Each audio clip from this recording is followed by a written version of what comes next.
My name is Nicole Santiago. I am 30 years old, and I am pretty much been born and raised here in Jacksonville, Florida. I mean, raised here in Jacksonville, Florida, but born in San Diego.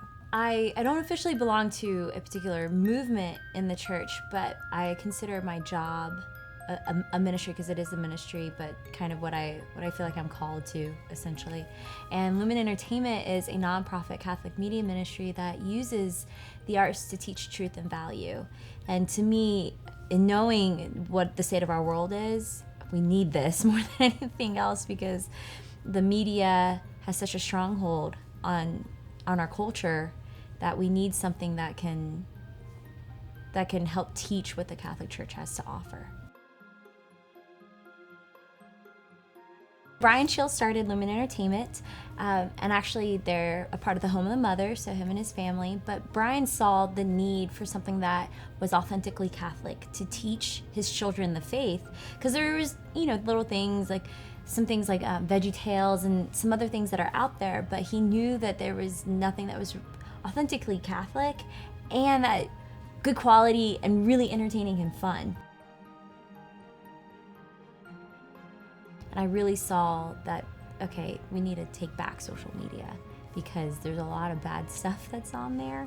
And so I kind of feel like that's where my place is using social media for something that is good, because I see how easy, from my own experience and also just watching other young girls, to fall in that trap of what they define as beautiful or perfect or whatever the case may be, versus letting God define who they are. And so why not put good things out on social media? And so I think that God is calling me to continue to use social media, but I have a real heart for young girls and the youth in general, but especially for females, because I know what that's like to fall in that trap that the secular media has to offer, because I was once there.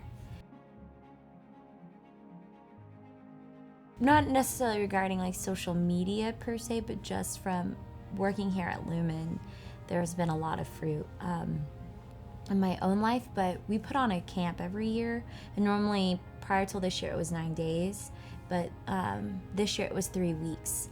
And so the film camp is where, we just really interact with the youth, and we teach them all about the different aspects of filmmaking.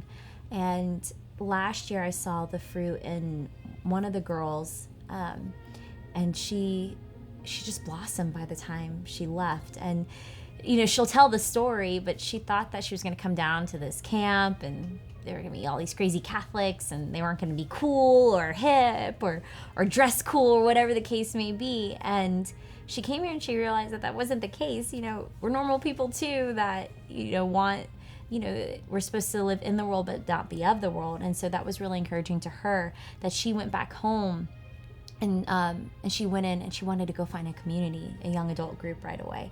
So she will say that she had her, in the sense, her conversion here. It's totally worth talking about our Lord, about the church to people, because people they're hungry and they're looking for truth. Whether they reject you, it's a seed that's planted. Just even a gentle smile. Mother Teresa talks about how smiling can bring joy to people's lives, and the joy is our Lord. So we as baptized Catholics, we have an obligation to talk about our Lord. And of course, you don't want to be overbearing, but it's always worth it, because you don't want to miss out on, we could all probably go back in our minds and think, man, that was a missed opportunity to share our Lord, or to talk about Our Lady, or to share, or to change somebody's thought process about the church, because there's so many misunderstandings about the church. So the more that we talk about it, we're not afraid, and the more that we pray and seek after our Lord, how can you not want to talk about him? He's awesome. So